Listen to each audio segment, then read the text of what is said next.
Most welcome, student. This is Utkarsh Tiwari, chemistry faculty. Now, student, we are coming the next part of atomic structure, and this is a Bohr model. According to Bohr, atom is divided in two parts. You see in a whiteboard, and this it is divided in two parts. First one is the nucleus, and the second one is an electron in different shell. Nucleus, we already know that this is a positively charged,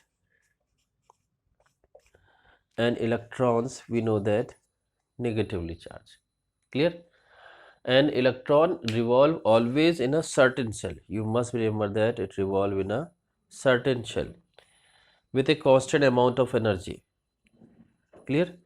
And if electron release and gain energy on jumping from a one shell to another shell, and this is actually equal to Planck energy h nu, and the angular momentum of each shell is equal to nh upon 2 pi. Here is a m is a mass of electron, v is a velocity of electron, r is radii of shell, and n means a number of shell. H, we already know the Planck constant, its value is 6.6 into 10 to the power minus 34 joule second upon 2 pi. Clear? Now after that we are coming the next part of the Bohr model. With the help of that one, we explain the atomic radii, energy and velocity of electrons. Clear? Now see it. Now student, we are coming the radii of the shell. Now you see that this is a nucleus which has a charge Ze and electron is E. So Coulombian force, we know that this is Fe. We know that this is Coulombian force.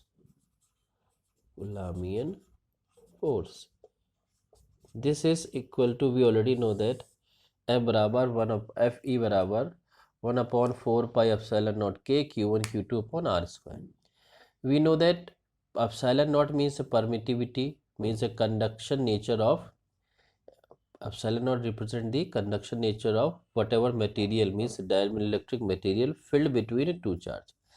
दो चार्जों के बीच में जो dielectric material भरा रहता है उसके conduction के nature को मेजर करते हैं परमिटिविटी से. जो मैटर होता है वो डाइलेक्ट्रिक मटेरियल होता है, उसकी कांस्टेंट वैल्यू के होती है जिसको डाइलेक्ट्रिक कांस्टेंट बोलते हैं. Q1 Q2 की जगह हम लोगों ने रखा Ze न्यूक्लियस का, E इलेक्ट्रॉन का, तो फार्मूला बन गया Ze square upon r square. 1 upon 4 pi epsilon naught की जगह पूरी जगह हमने K मान लिया. Similarly next one, this is a centripetal force, Fc is equal to K mv square upon r.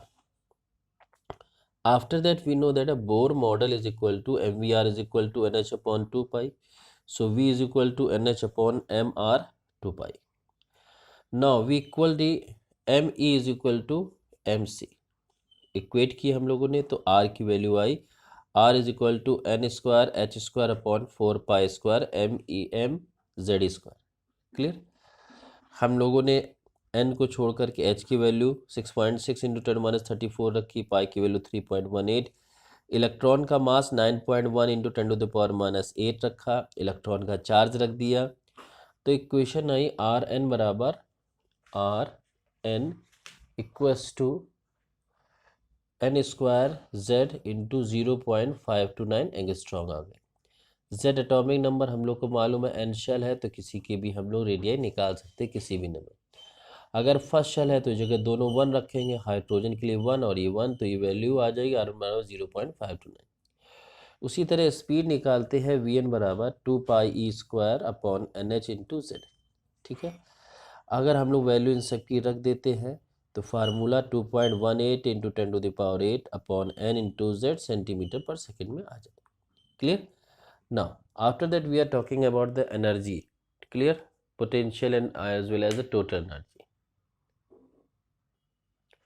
Now student, we are talking about the calculation of energy. Potential energy, we know that electrical potential energy EP is equal to 1 upon 4 pi epsilon naught Q1 Q2 upon R. 1 upon 4 pi epsilon naught की जगह हमने constant K मान लिया. Charge of nucleus Ze होती है, electron की E होती है, तो Ze square upon r n. ये टोटल स्टोर्ड पोटेंशियल एनर्जी, इसलिए निगेटिव साइन शो करते हैं हम लोग. काइनेटिक एनर्जी होती है हाफ प्लस में 1/2 ई स्क्वायर अपॉन आर एन. यानी इसकी ठीक अपोजिट साइन की और साथ साथ kinetic एनर्जी इसकी हाफ होती। So sometime question is asking what is the relation between kinetic energy and potential energy. So kinetic energy is positive and opposite of potential energy and half of it. If we put the value, clear? We put the value, then total energy is coming is minus E square upon 2Rn. Now this is the total energy. We put the value E square and Rn value, then we get whatever we get. You see हम लोग को मिलेगा क्या रहता है 21.79 into 10⁻12 अर्ग पर N square हो जाएगा। ठीक है, अगर हम लोग को रेडियस न्यूक्लियस की मालूम है तो हम लोग यहाँ पर z रख देंगे हम लोग को। तो यानी कि वैल्यू क्या रहती है, यानी कि यहाँ पर भी हम लोग z स्क्वायर रख सकते थे, ये z स्क्वायर, ये z रख देंगे हम लोग, यहाँ पर भी हो जाएगा, ये z हो जाएगी वैल्यू। तो यानी कि ये हो जाएगा z अपॉन एन स्क्वायर हो जाएगी वैल्यू। Clear clear students. तो वैल्यू हम लोगों ने क्या रख दी, वैल्यू रख दी तो क्या आई कि अर्ग में आई 21.79 into 10⁻12 erg z upon n square. Joule में करेंगे तो हम लोगों को मालूम है कि मल्टीप्लाई कर देते हैं जूल में किसका वैल्यू पर्टिकुलर किसका कर देंगे तो आ जाएगा 21.79 10⁻9।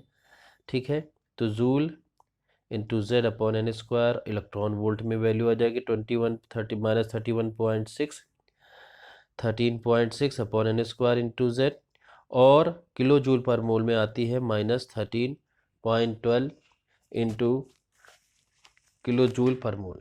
क्लियर, ये पॉइंट नहीं रहता, 1312 होती है केवल, किलो जूल पर mole into n square into z. Clear, इस तरीके से टोटल एनर्जी हम लोग निकाल सकते हैं। Now at the last point, what is the defect of the bore atomic model? The first and the main is he was unable to explain a Stark effect and Zeeman effect. वो Stark और जीमन effect के बारे में नहीं बता पाए थे। Stark effect means electron spectrum split in a magnetic field, then this is called a Zeeman effect, and splitting in a magnetic electric field, then this is called Stark effect. उसके बारे में ये एक्सप्लेन नहीं कर पाए थे। Clear? So students, this is the end of the video. In the next video, we are coming with the next topic, an important topic. This is a hydrogen spectra, and after that, we are enter in a modern atomic model. Clear? Thank you. Thanks a lot.